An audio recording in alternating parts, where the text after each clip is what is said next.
Just wanted to start off with Miggy doing that. He stopped on yesterday and he did a piece about the Black Lives Matter and also its relation to the drug war. And I thought that was really, really good. But then I was just worried while he was doing it that, oh boy, this is going to get taken down because of how Donald Trump came and he said that, he's going to strip away Twitter's rights to be able to fact check them. So I'm always worried that, are we going to get somewhat censored by those types of executive orders? But then also what Miggy was talking about was emotional. And so because of that, I'm like, well, is that going to violate terms of service? I tried to put disclaimers and warnings and prophylactics on the actual thing. And I thought what Miggy was talking about is like really legitimate. So, Miggy, that was a pretty powerful little piece that you did on the drug war and how it's systematic racism. Thank you, man. Just don't want to die. Yeah.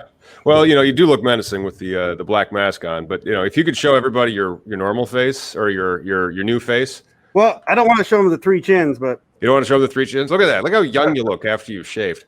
It's amazing though. Like the beard just covers so much, and I look like an adult. So yeah, we're gonna go with this for a while. But really, Patrick, thanks for joining us. Being a federal freaking attorney is gonna be great to ask you some questions, especially like with the social media thing. We've had the cannabis shadow ban for a couple of years at least now. Oh, we got caught in 2013-14. So like that was after I had written. Always use the best English.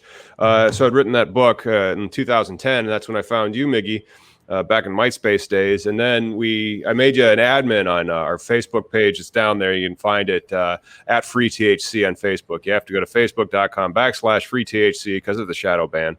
But you started sharing some pretty dank memes in 2013. And then it started to go viral and blow up until it was caught. And then it's still the 15th largest cannabis page on Facebook. It's just that you can't promote cannabis on the internet. Yeah, I mean, that's the thing. You type in the words marijuana in the search engine, and amazingly, no one has posted anything about marijuana, cannabis, or weed ever. Yeah, isn't that hilarious? What are your thoughts on that, Patrick, as far as the new Trump decree? Yeah. What concerns me is that we're kind of in a wild west right now with a president and a significant, core base of followers that will accept, maybe it's necessary right now to, scale back some First Amendment protections because, we're being told that, our voices aren't being adequately represented in, companies that are privately owned and not, government run or regulated. I think it's chilling the way that in difficult times and in times of anxiety and emergency like we're dealing with right now during the pandemic, or like we dealt with after the tragedy of 9/11, how willing people are to accept fundamental intrusions on their basic, civil liberties, fundamental intrusions or restrictions on the Bill of Rights.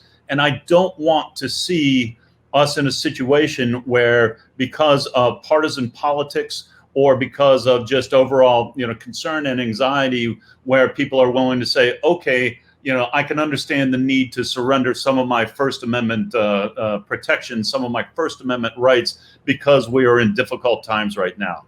I'm confident that organizations like the ACLU will stand strong and tall and fight this in the courts.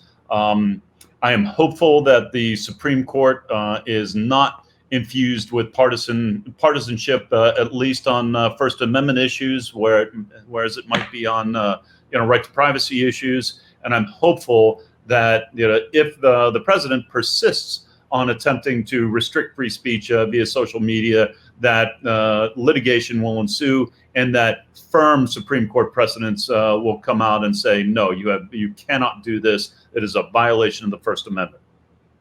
That would be fantastic. But then it goes back to the unconstitutionality of the cannabis laws. You can have bad law on the books for decades.